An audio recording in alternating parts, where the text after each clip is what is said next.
As If to Nothing is a body of work based on a trip up inside the Arctic Circle in northern Norway.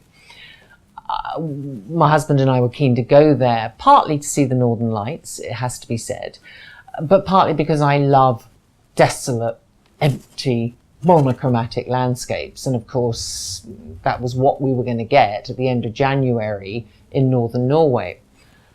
And were able to experience the cold conditions and mile after mile after mile of snow by riding with the huskies.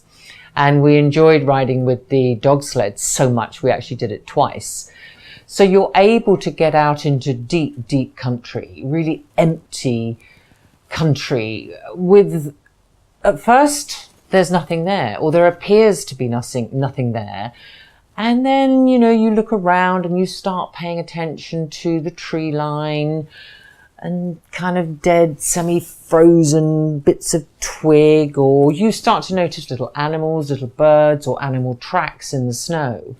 So although the landscape itself is comprised of many, many shades of chromatic grey, there's actually sometimes little dots of colour. So if you go into the cities, you will see, again through this strange blue-grey light, the colours of the buildings, often a greeny blue or sometimes a sort of dirty orangey red.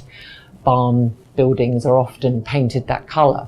So when I was working, I wanted to not have these pieces just in chromatic greys. I wanted to have little bits of colour under them because they acted as surprises and that generated feelings of sort of, oh, delight. And you don't want the work to be flat. So I did some underpainting to begin with using colour before effectively smothering the piece with many, many variations of different greys.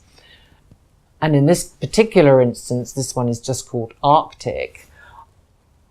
It was based on the tree lines in the Arctic and the stillness of it. And it's hard to translate how you feel in an environment like that. You feel rested, you feel at peace, you feel mesmerized by the nothingness of it all. And so I just wanted to take little details. So the hand stitching on this one is really very much about, in an incredibly simple way, reproducing the tree line in a very, very abstract way, but also to give the viewer a place to focus, a place to rest, a place to meditate, which is exactly what was happening while I was out there. And I want them to feel rested. I almost want them to hear the silence of the place.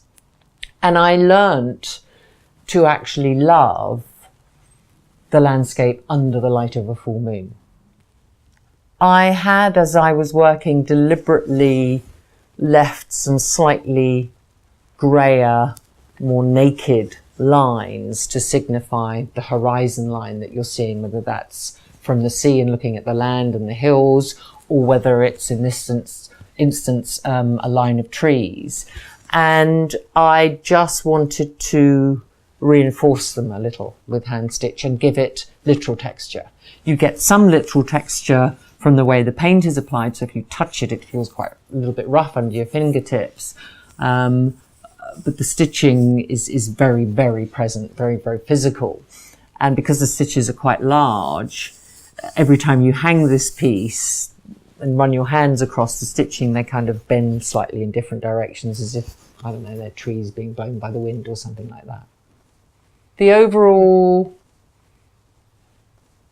theme, inspiration, sense of pretty much everything I do is quietness, is reduction, is contemplation, meditation, stillness, silence. I want the viewer to be engaged and yet feel rested when they're looking at the work.